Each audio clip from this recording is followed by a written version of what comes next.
Nasihat buat kita yang udah rajin ke masjid, sudah mengaku berhijrah, mulai dari menjaga perasaan orang tua. Itulah yang paling luar biasa sunnah Nabi.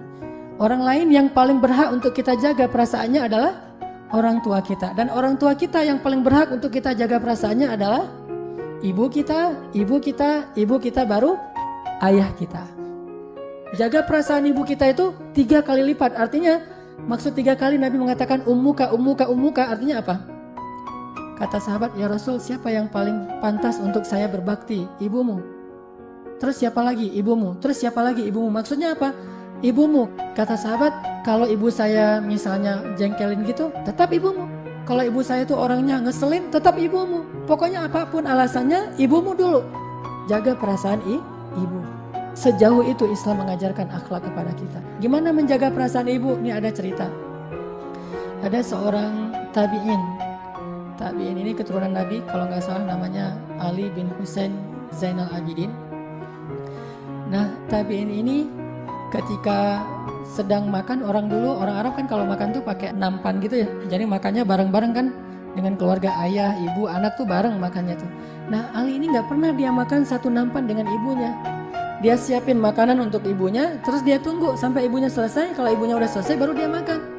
Ditanya sama orang-orang yang melihat kejadian itu, kenapa engkau tidak pernah makan bareng dengan ibumu? Apa kata dia? Saya khawatir ketika saya sedang makan bareng dengan ibu saya mengambil bagian dari roti yang ibu saya sebetulnya menginginkan itu. Tapi udah ada di tangan saya, sehingga ibu saya merasa harus ngalah demi saya. Ibu saya merasa ingin tapi nggak tersalurkan dan segala macam. Saya nggak mau itu terjadi. Gara-gara makan bareng dengan ibu, terus saya mengambil bagian daging, bagian roti, bagian nasi yang ibu saya menginginkan itu. Jadi mending saya diam aja, tunggu aja dulu. Yang mana ibu saya suka, dia biarin makan sepuasnya. Sebegitunya sahabat menjaga perasaan ibu mereka. Ada lagi tuh seorang ulama lagi ceramah kayak gini. Ulama besar loh. Bukan sekedar ulama kecil-kecilan di satu masjid, ini ulama besar di zamannya, sekelas dengan Imam Malik.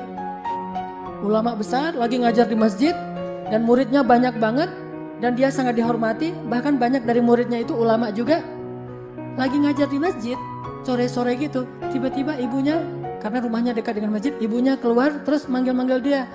Katakanlah misalnya nama ulama ini Syekh Muhammad gitu ya. Muhammad dipanggil sama ibunya, langsung dia berdiri.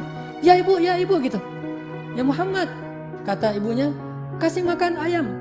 Disuruh kasih makan ayam di belakang. Bukan, ya Muhammad beli obat buat ibu sakit. Kalau itu kan penting. Ya Muhammad siapin makanan buat ibu. Ya Muhammad masak air, ibu mau mandi, kan itu penting ya. Ini gak penting banget perintahnya, kasih makan ayam.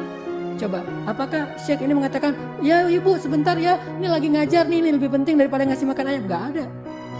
Ibu sebentar lagi ya, tunggu sampai selesai. Ibu saya lagi di dalam masjid segala macam. Enggak. Ketika ibunya manggil, ya Muhammad, ya ibu, kasih makan ayam. Oh ya, langsung lari.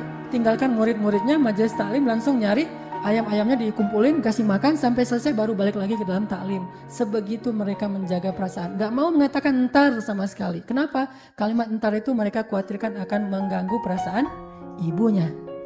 Itu sunnah Nabi banget. Jaga perasaan. Sekarang kita ngakunya udah rajin ke masjid, sudah sering ikut taklim, dan yang luar biasa lagi kita komitmen mau berhijrah. Salah satu hijrah yang harus kita benar-benar kuatkan itu adalah hijrah akhlak.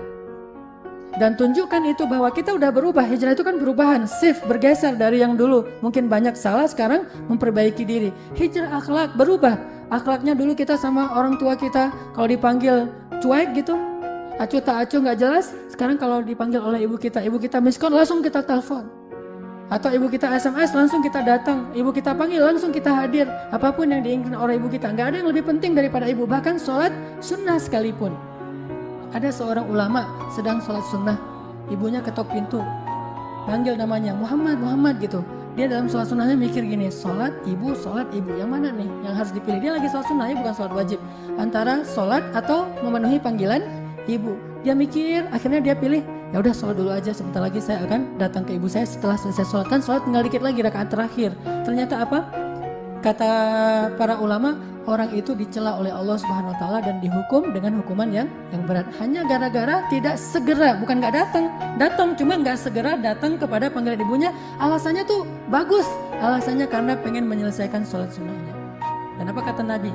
Kalau kita dipanggil oleh ibu kita, sedangkan kita lagi sholat wajib, maka singkatkanlah sholat wajib kita demi memenuhi panggilan ibu kita segera. Kalau sholat wajib kan nggak boleh dibatalin, maka dipersingkat. Lagi sholat zuhur di masjid, ternyata misalnya ibu kita miss call gitu, dan ringtone-nya tuh ringtone ibu kita tahu misalnya, ini ibu saya nih yang miss call. Langsung sholat kita itu bacanya Al-Ikhlas. Al-Ikhlas dibagi 2, 1 rakaat Qul huwallahu ahad, 1 rakaat Allahus Samad. Udah, pengen cepat-cepat pulang memenuhi panggilan ibu, itu Allah ridho banget tuh kayak gitu. Jangan bilang lebih mementingkan ibu daripada Allah. Bukan, justru Allah yang nyuruh kita mementingkan ibu daripada Allah sendiri. Coba kayak gimana Allah menghargai perasaan seorang ibu. Maka seorang anak itu kata Allah, fala taqul lahuma uff.